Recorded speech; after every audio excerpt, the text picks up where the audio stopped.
Shibam Hadramut abad 16, terlahir seorang bayi yang bernama Hussein. Bayi yang terlahir menjadi seorang yatim.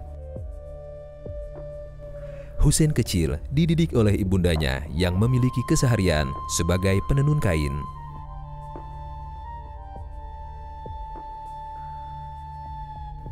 Hussein memiliki jalur nasab hingga ke Rasulullah Shallallahu Alaihi Wasallam.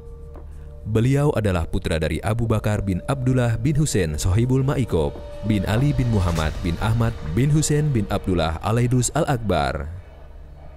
Habib Hussein memiliki jalur nasab yang mulia dan menjadikannya kelak sebagai ulama besar di bumi Nusantara. Di masa kecil Habib Hussein, beliau ini Al-Habib Hussein bin Abu Bakar Al-Aidrus, yakni di masa kecilnya memang sudah memiliki satu keanehan, keunikan dalam halnya beliau.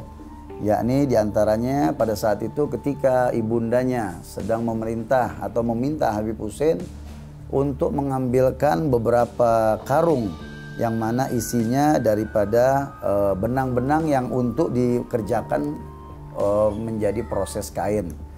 Akan tetapi setiap ibundanya meminta tolong kepada Habib Hussein untuk mengambilkan karung tersebut yang berisikan benang.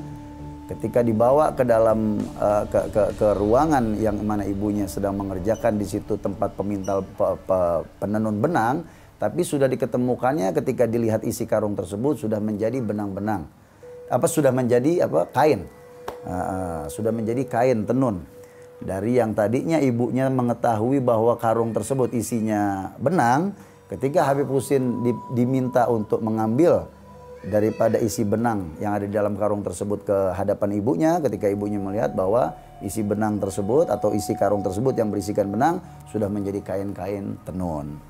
Sehingga ibunya merasa heran, kagum, takjub, dan itu sudah sering kali kejadian tersebut dibuktikan dengan ibunya, sehingga ibunya pergi menanyakan kepada masyayikh, ulama-ulama saleh pada masa itu untuk menceritakan kejadian-kejadian tersebut kepadanya. Sehingga masyayikh tersebut di masa itu mengasih kabar bahwa Al-Habib Hussein atau anak kandung daripada ibu tersebut memiliki kedudukan magam yang tinggi di sisi Allah Subhanahu wa taala. Sehingga setelah mendapatkan jawaban dari para masyayikh ulama saleh di masa itu bahwa ibunda tercinta daripada Al-Habib Hussein bin Abu Bakar Al-Aidrus semakin berhati-hati untuk menyikapi hal tersebut kepada Al-Habib Hussein bin Abu Bakar Al-Aidrus. Al-Habib Hussein bin Abu Bakar Al-Aidrus yang kita sudah ketahui umumnya beliau hidup di masa, kalau hitungan Masehinya 1600 sampai 1700 Masehi. Ya tentunya pada masa itu setelah era masanya Wali-Wali Songo ya. Adapun para masyayikh guru-gurunya Habib Hussein bin Abu Bakar Al-Aidrus di Hadramut yang beliau mengemban ilmu umumnya yang memang ada, yang kita belum ketahui, belum tercatat kepada kita para masyayikh gurunya. Tapi yang mu'tamad insya Allah guru beliau di antara salah satunya ialah Sahib Ratib Al-Habib Abdullah bin Alwi Al-Haddad.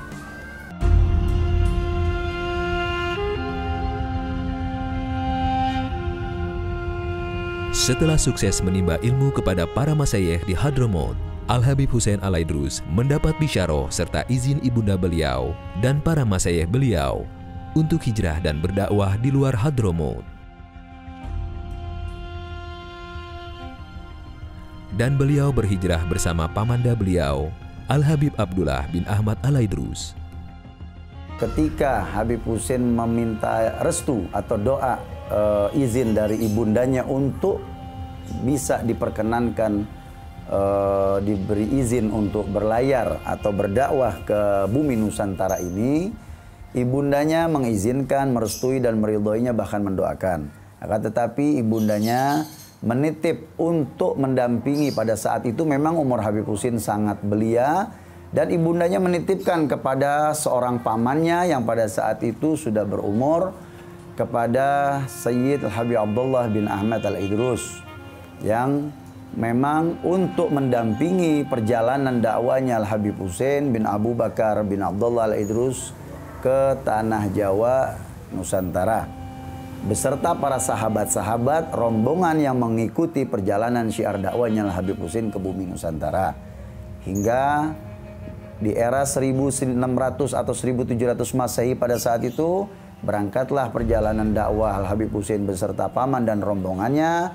Yang pertama kali beliau mendarat atau menghampiri, berhenti di satu negeri Gujarat, bertepatan di kota Surati, yang pada saat itu kota tersebut atau negeri tersebut memang sedang dilanda paceklik atau kemarau panjang. Mayoritas masyarakat tersebut di negeri Surati menganut agama Hindu-Buddha pada masa itu. Sehingga sekian lama negara atau kota tersebut, kampung tersebut dilanda paceklik, kemarau panjang. Tiba kehadirannya Habib Husin beserta paman dan rombongannya memberikan satu perubahan yang amat sangat untuk kota Gujarat di kampung Surati tersebut.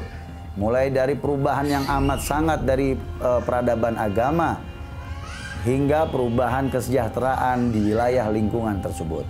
Sehingga masyarakat yang dilanda kemarau paceklik panjang, dengan kehadiran Habib Husin, dengan izin Allah keramatnya Habib Husin ditunjukkan, maka diketukkannya, ditancapkannya tongkat yang dibawa oleh Habib Husin kemana tanah di wilayah kampung Surati yang dilanda paceklik kemarau panjang tersebut, hingga keluar beberapa mata air yang dipukul oleh Habib Husin sangat deras yang luar biasa.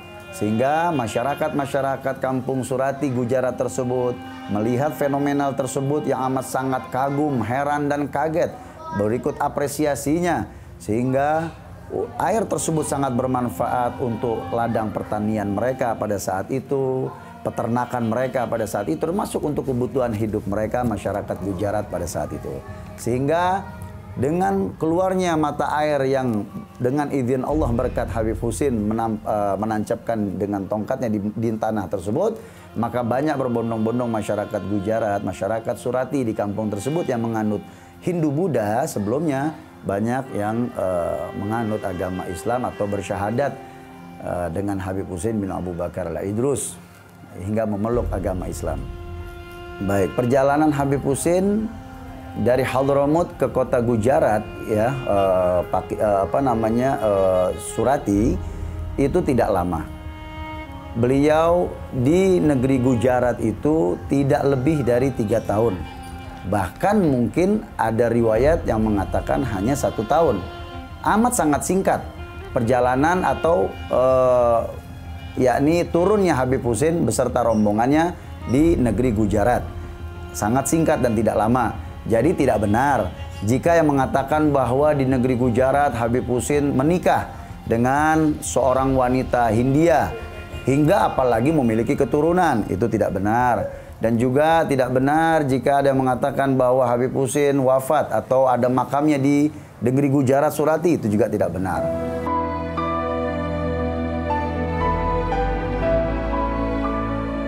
Dengan waktu singkat, dakwah Habib Husin di Surati, sebuah wilayah di kota Gujarat, mendapat simpatik banyak pihak. Dan atas izin Allah Subhanahu wa Ta'ala, Habib Husin berhasil mengislamkan kebanyakan masyarakat Surati.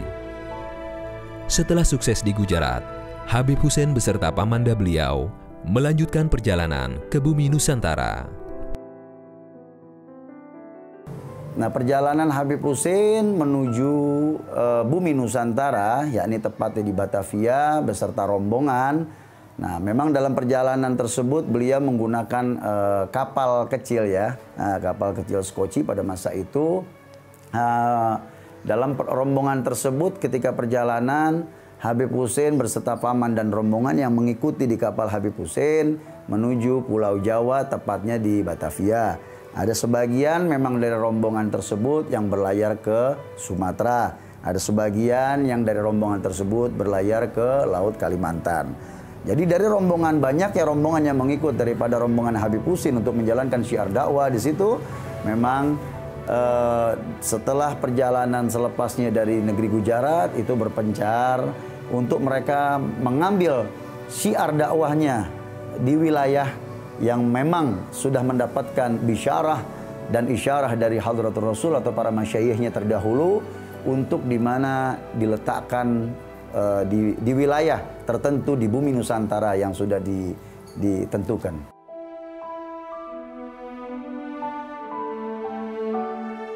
Di Batavia, Habib Hussein bertemu dengan seorang pribumi yang sangat mencintai Habib Hussein dan Habib Hussein cinta kepadanya.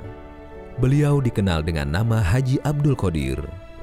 Setelah masuk ke Batavia, di situ Habib Hussein bertemu dengan seorang haji yang bernama Abdul Qadir yang tadi kita ceritakan, hingga beliau dijadikan satu pemandu, ya, pentranslate bahasa, penerjemah bahasa Habib Hussein, dan mendampingi dakwanya Habib Hussein ke pelosok bumi Batavia atau kampung Batavia.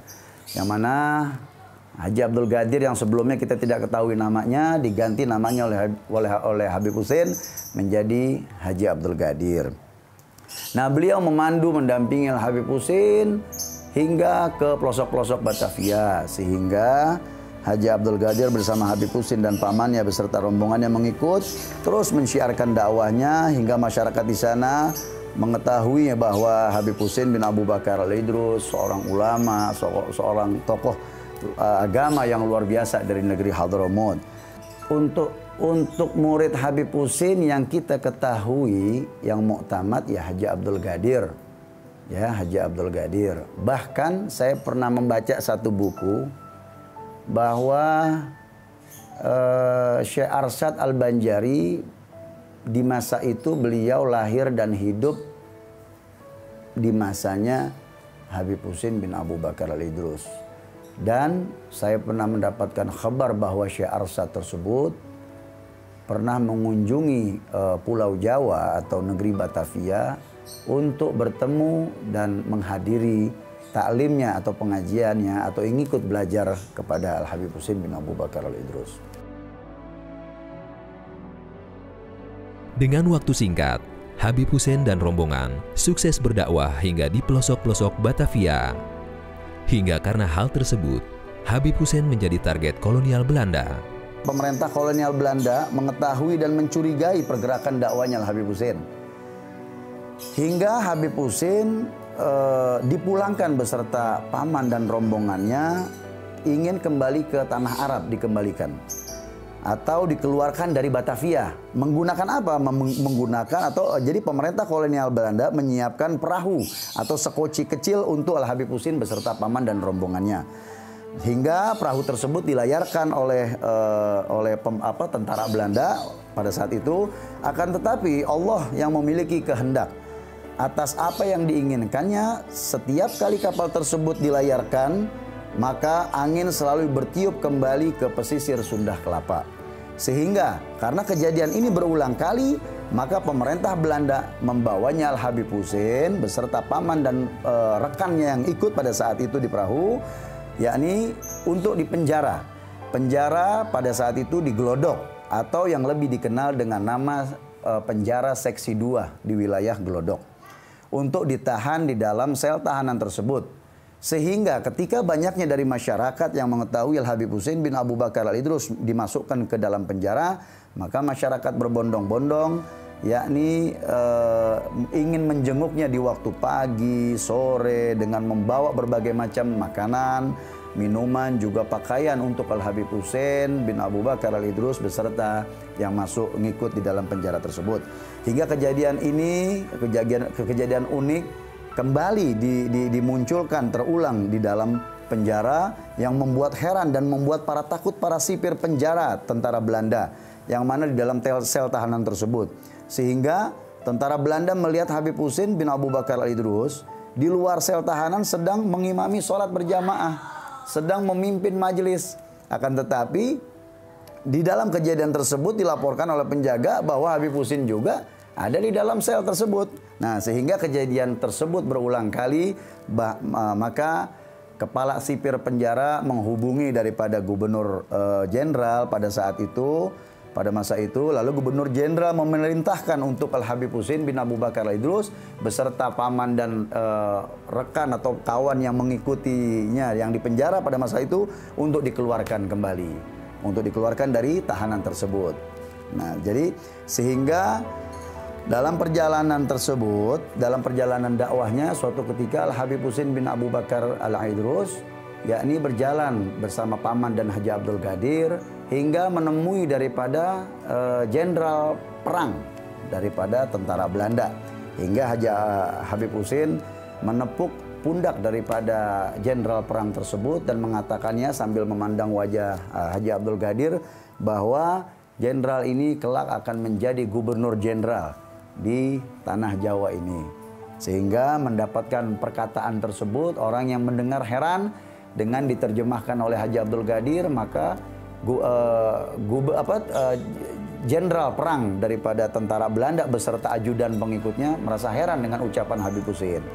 Maka tak lama ketika, semenjak itu tidak lama kemudian jenderal perang tersebut mendapatkan surat dari negeri Belanda untuk dia segera kembali ke negeri Belanda, sehingga mendapat panggilan perintah surat tersebut dari Ratu Wilhelmina.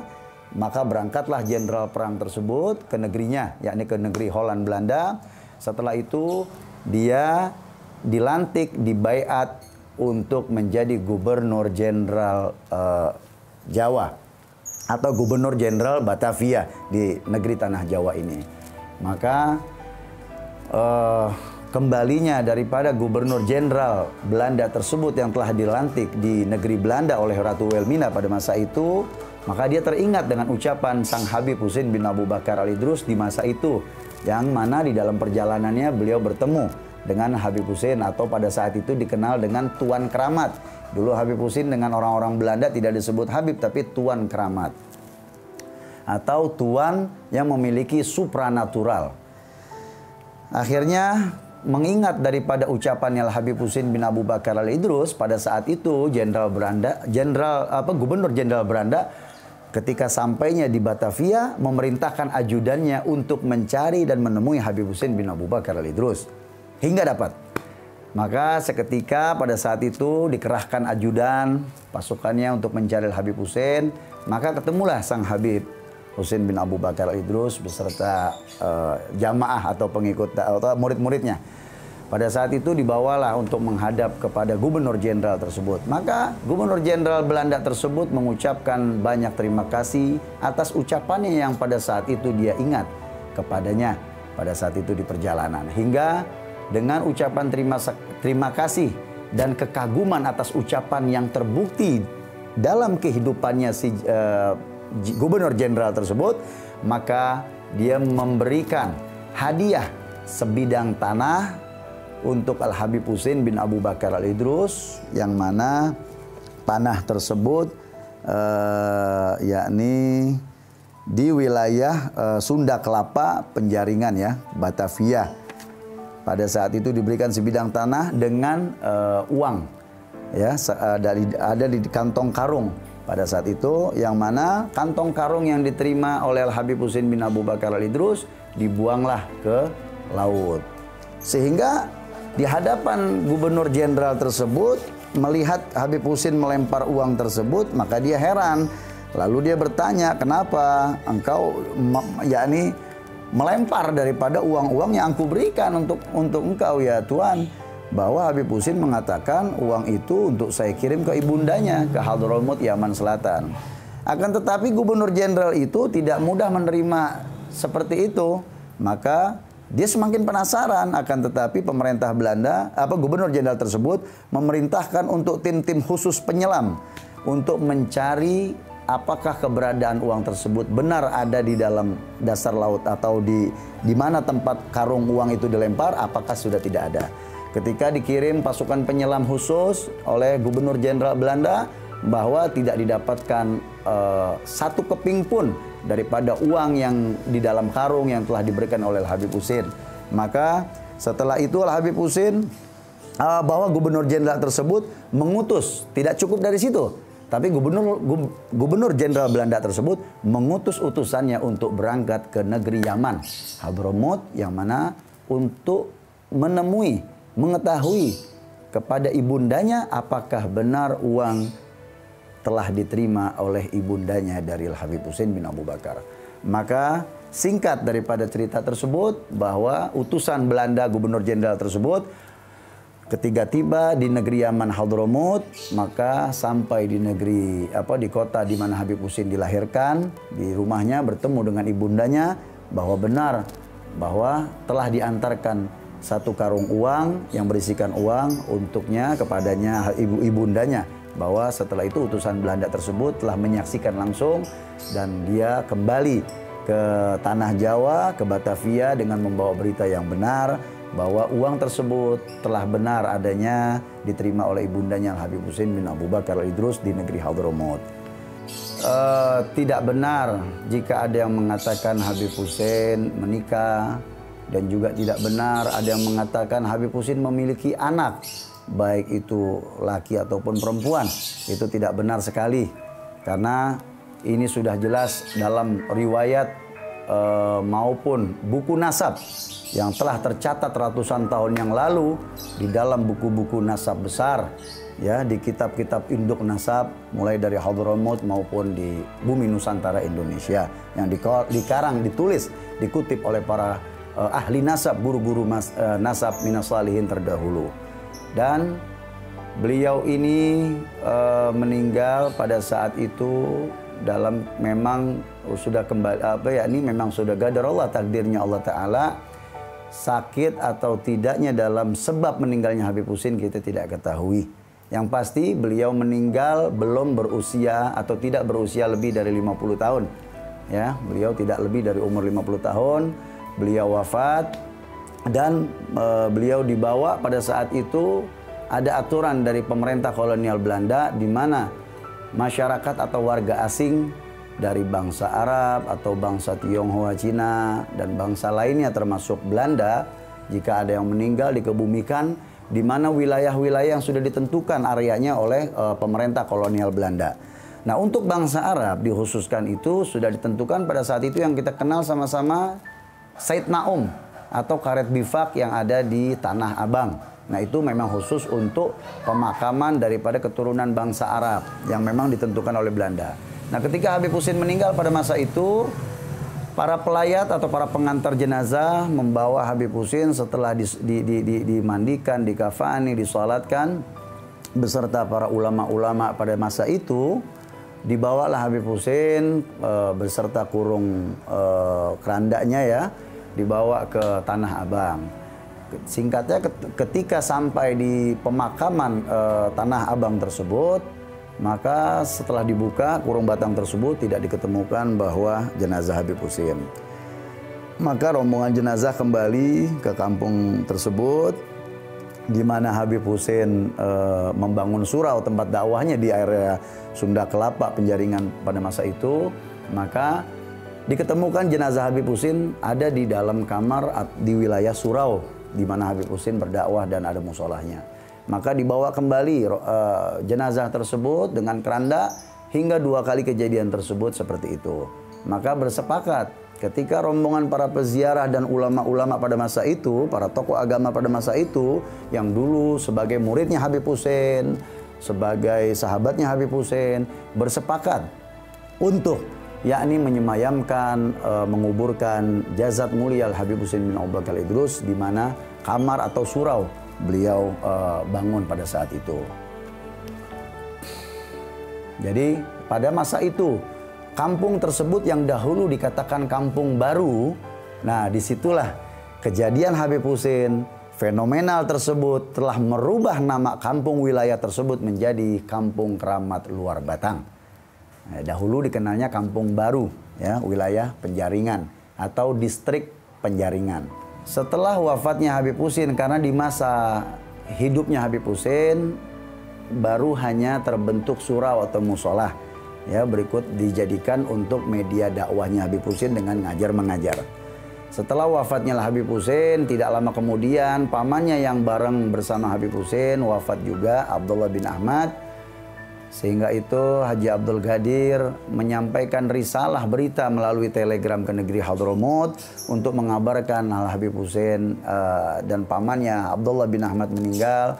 Sehingga tidak lama kemudian dari kejadian tersebut, karena dengan kesedihan yang amat sangat luar biasa dari Haji Abdul Ghadir, ditinggal dengan seorang guru atau seorang walid, seorang yang dianggap sebagai orang tuanya tercinta, Jadi beliau amat sangat merasa bersedih dan amat sangat sudah tidak ada apa yang dia bisa lakukan di masa hidupnya karena ditinggal dengan seorang guru tercintanya beserta paman daripada Al-Habib Husin pun yang turut diperhatikan dan memperhatikan.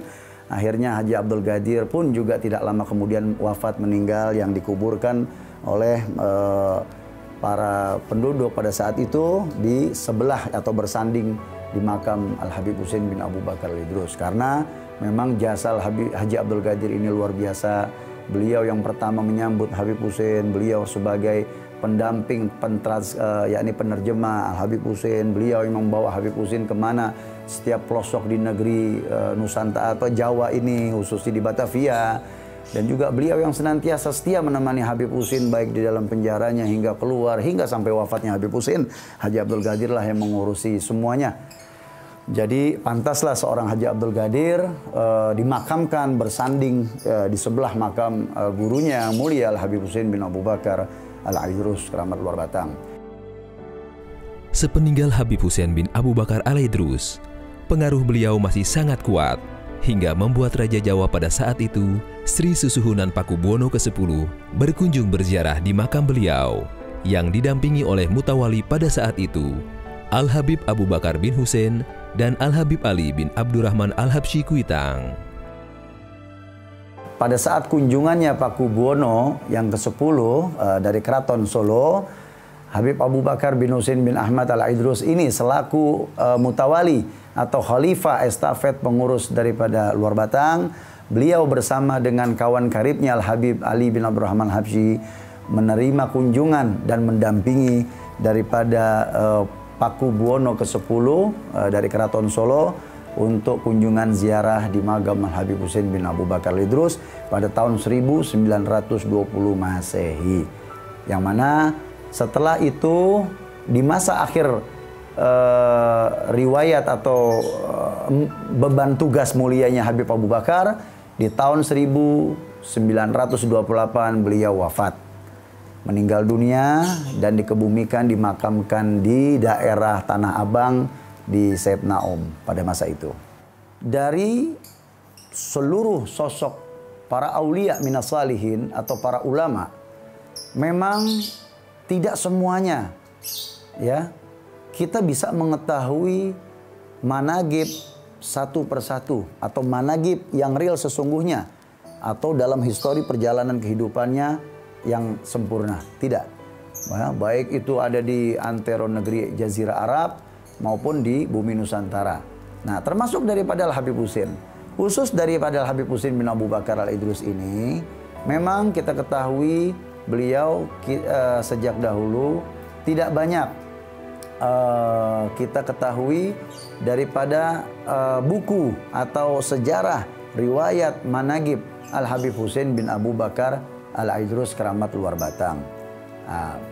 Tapi ini ada memang beberapa kitab-kitab minas salihin, diantaranya kitab daripada Al-Habib Ali bin Husin Al-Attas, Tajul A'ras, dan kitab daripada anaknya Al-Habib Abdullah Al-Haddad, Sahibul Ratib, Al-Habib Hasan bin Abdullah Al-Haddad yang Al-Faqir, lupa itu nama kitabnya, tebal, tapi saya memiliki kitabnya itu.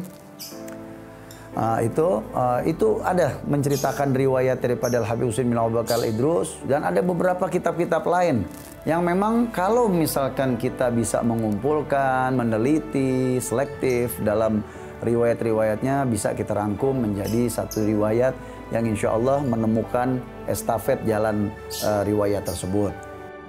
Demikianlah sekelumit kisah Habib Husin bin Abu Bakar Al-Idrus keramat luar batang yang sangat berpengaruh baik dalam ataupun luar negeri.